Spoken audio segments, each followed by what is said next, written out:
roar, growl, snarl, bellow.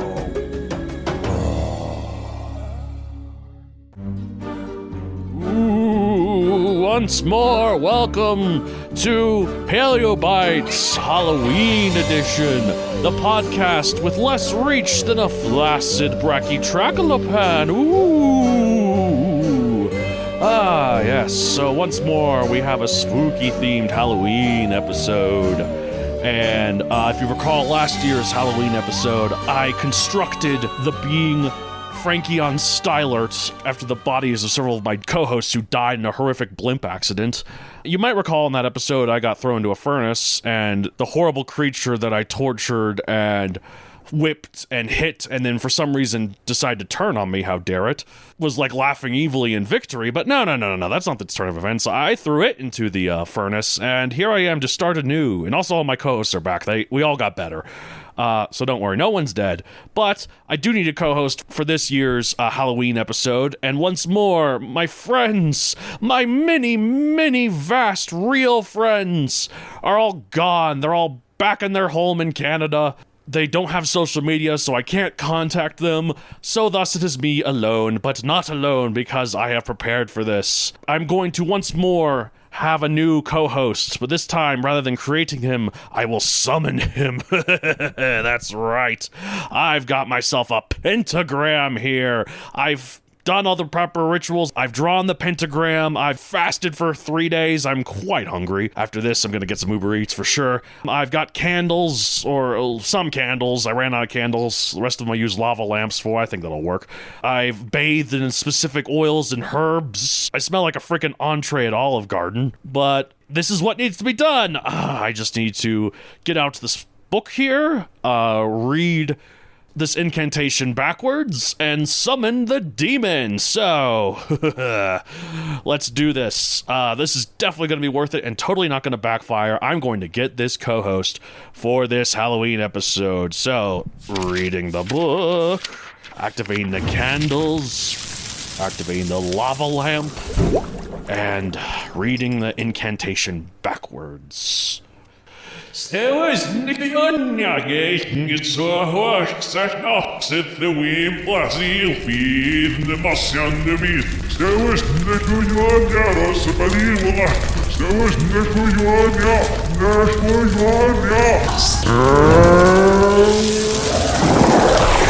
Greetings, mortal. I am a demon. Whoa, this is so cool. You just appeared out of the ground. You're like a freaking genie. And like a genie, you're gonna grant me a wish, right? That is a primitive and pedestrian way of looking at it, but yes, I will grant you a wish. But I demand a price. Okay, first off, before I give you said price, can I have your name, please? I'm assuming you're not Lucifer himself, the devil. No, this is not worth Lucifer's time. He's too busy working in the courthouse, dealing with some legal shenanigans with Archangel Michael. It's not going well. God's trying to sue us, but, you know, all the lawyers are down at our place. So. Yes, a classic lawyers are all in hell joke. Isn't that great? That's humor. It's comedy. Laugh. Anyways. Okay, so your name, please. My name is the Demon Lord, Moraz Malak Galthagon. Moraz Glamak Galthagon? Moraz Malak Galthagon. Moraz Malmuck Galacgon? Moraz Malak Galthagon. We demons are very ostentatious with our naming practices. Yes, of course. Very sesquipedalian, very loquacious, wouldn't you say? Yeah, that's one way of saying it, sure. You're an English major, I take it? Yes. We got plenty of them down in hell. I look forward to seeing you there. I mean, you're definitely going there now to summon me, because the price of summoning me is your soul. Oh, well, that's pretty much expected. Yeah, I'll give you my soul. Really? That easily? Yeah, I mean, you know what Mark Twain said, go to heaven for the climate and hell for the company. All the cool people are in hell, so yeah, I want to go. I don't know if all the cool people are really in hell. I don't want to sugarcoat it. We got a lot of monsters down there. Yeah, but I think it's worth it. Okay.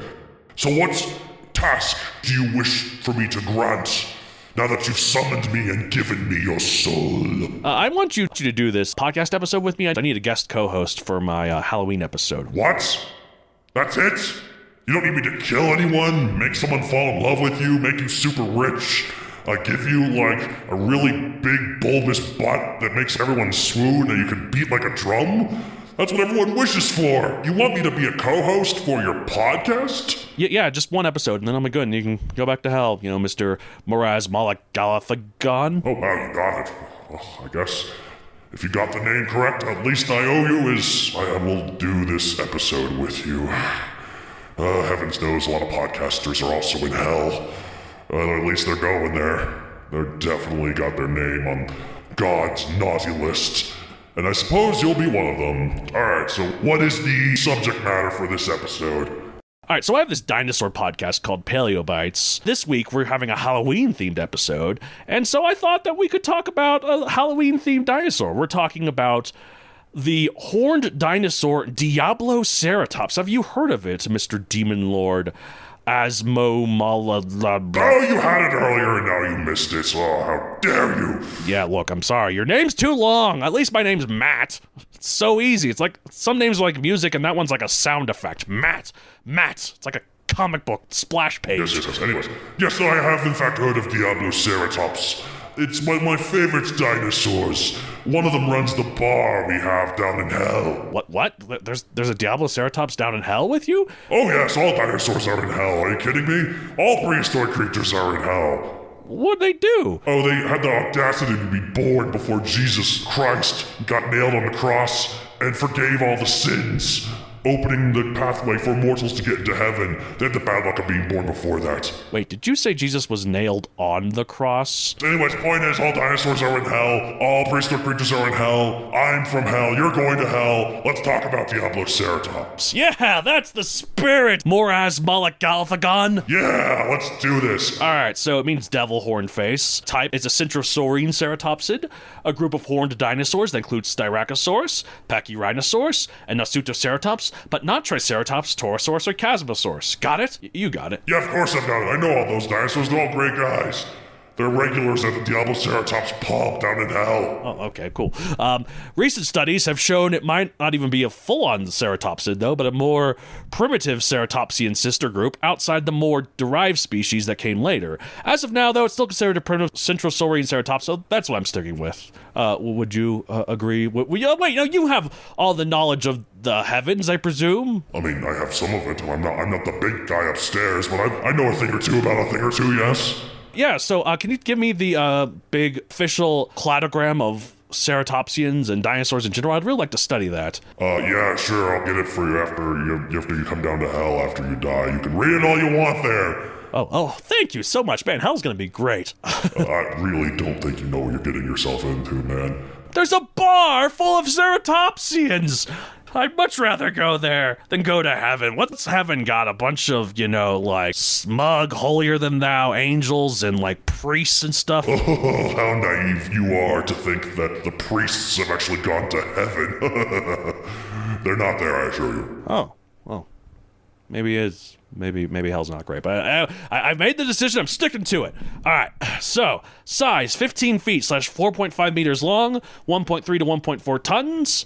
In my Megazoic books, I had a Diablosaurus character named Yifra, and I resized her to be a whopping and highly inaccurate 30 feet in order to keep her along the same size as the rest of her squad, which included far bigger dinosaurs like Gigantoraptor and Tyrannotitan. Why didn't I just make her a bigger dinosaur species in the first place? Well, it's because I like the name Diabloceratops. It fit with all the scary names of her squad, the Alpha Squad. It's that simple. It's fiction, okay? It's all right! I don't know. You're deliberately misleading people about paleontological knowledge. Is that something you're really comfortable with? Yeah, it's a book with dinosaurs with laser guns. I'm quite comfortable with it. It's fiction. People should know the difference. You would think people would know the difference between fiction and fantasy, but so many people take the Bible literally, so I'm not sure if history's on your side there. I'm sticking to it, though.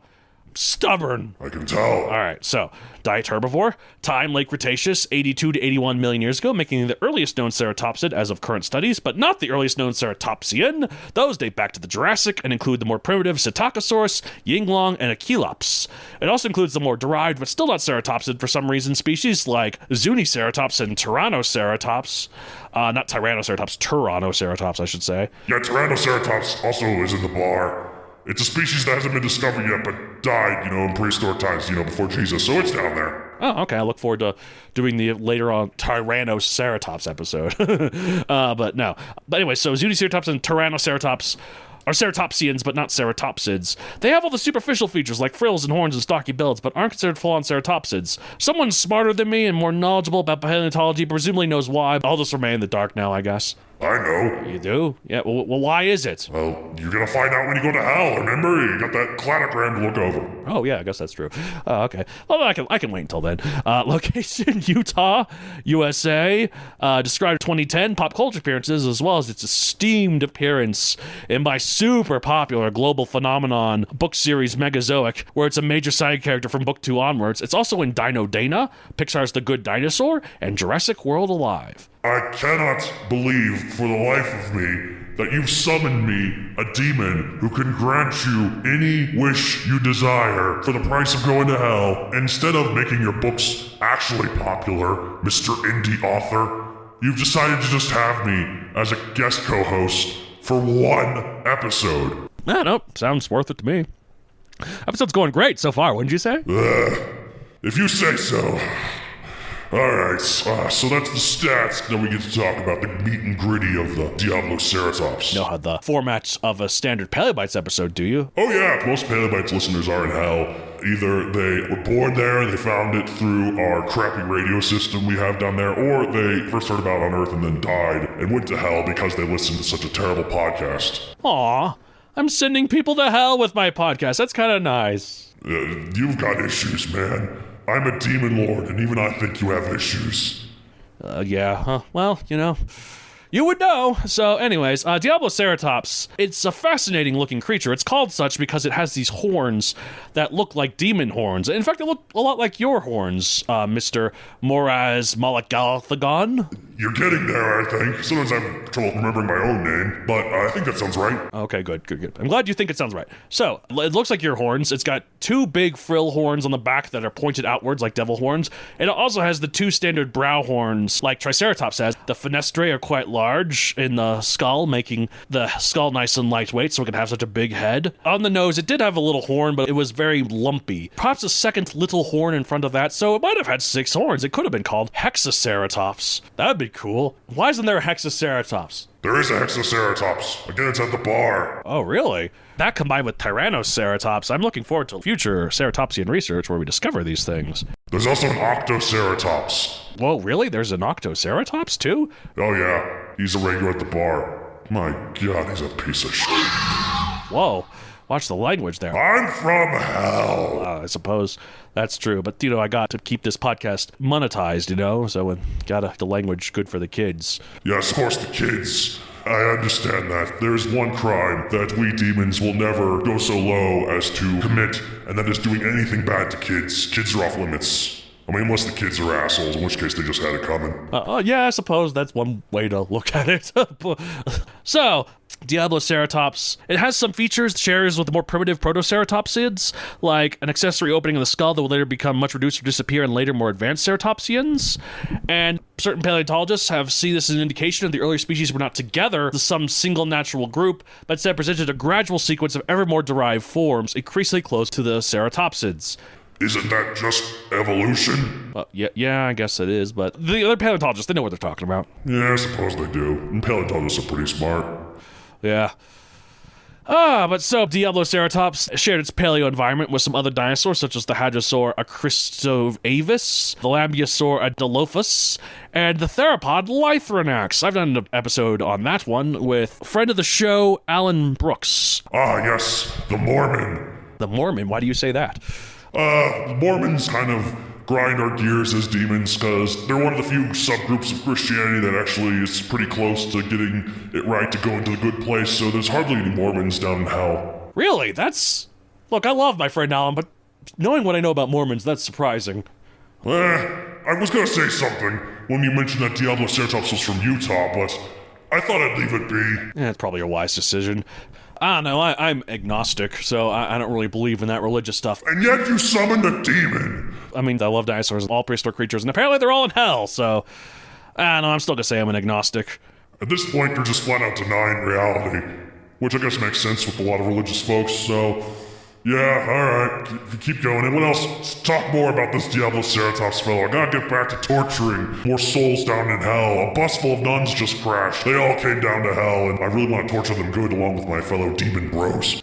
Okay, sure thing. Well, we'll finish this up here. During the time of Diabloceratops, the Western Interior Seaway, the ocean that divided North America, was at its widest extent, almost completely isolating southern Laramidia from the rest of North America, meaning this one never saw the mysterious continent of Appalachia.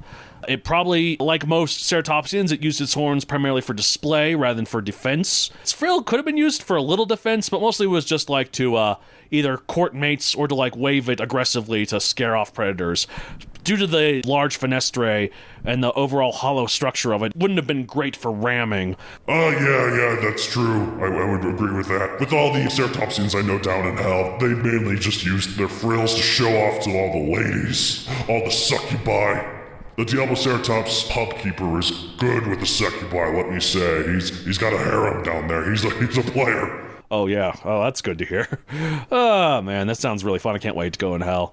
You really don't know what's coming for you.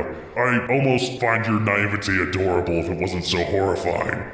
Oh, well, thanks. I like being naive. I think it's fun. Ignorance is bliss. Willfully naive. That's the way to go. All right, well... Let's rate Diabloceratops 1 out of 65 million. I think, obviously, it gets 66.6 million, wouldn't you say? Oh, number of the beast. That's a joke I haven't heard before. Almost as good as that one joke you said earlier. The one joke? I'd like to think this podcast has many jokes. You'd like to think. Yeah, but anyways. Yeah, so what are you gonna give it? I'm gonna give it like a 54 million, because as cool as it is, it might not even be a full-on ceratopsid. It might be a really derived ceratopsian instead, and a primitive centrosaurian, which is lame. I like my creatures derived, not basal. So, 55 million, which is still a high score, I think. I'm being quite generous. I'd say you are. Okay, that's it for this week. If you want to get a hold of the show, you can contact me at paleguidespodcast@gmail.com, palebytespod on Twitter, and palebytespodcast on Instagram. You can find me on social media at Matthew Donald Creator on Facebook, and Matthew Donald 64 everywhere else, so like Twitter, Instagram, TikTok. Mr. Moraz Malak Galathagon, where can they find you? You can find me by summoning a pentagram and selling your soul, of course. I'll have to admit, this was kind of fun, hosting with a soon-to-be-damned soul. I gotta do it more often. Well, I guess it's not really my control. People have to be dumb enough to summon me for it. But here's to hoping you're not the last idiot to do something like this. Yeah, here's to hoping. Hopefully I'm not. All right. I have a book series on Amazon, Megazoic, available for print and Kindle. Like I said, there is a Diabloceratops in it. Not major, but like a major side character from books 2 onward, Yifra. For some reason speaks in a German accent. I don't know why I did that. Oh, I know exactly why I did it, because her name is Yifra, which is an anagram of the Norse goddess Freya, because she's like a warrior lady. And Diabloceratops in this book, she's a soldier of the Laurasia Corps. And I was like, oh, okay, why not just give her a German accent then? Why not? Why not, I say? Why not? Why not do stupid things like that? Why not summon a demon just to have a co-host for a podcast episode? Why not do these things? There's plenty of reasons, but we don't have to get into them. Yes, let's not. Anyways, that's it for this week. As I say at the end of every episode of Paleo Bites, happy Halloween!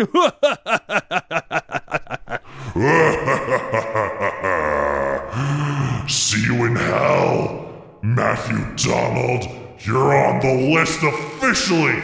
Ah! Why did you slice my throat? I thought you were gonna get my soul later, like, when I died of natural causes, or more likely of a heart disease. How naive you are indeed, Matthew Donald. You're being dragged to hell right now. This is a Sam Raimi movie, and you're the star. Off to hell with you! No!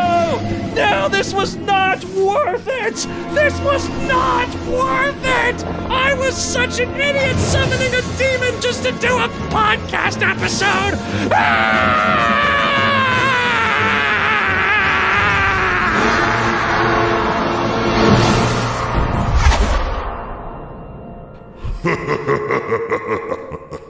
This is Demon Lord Moraz Malagathagon signing off. See you in hell.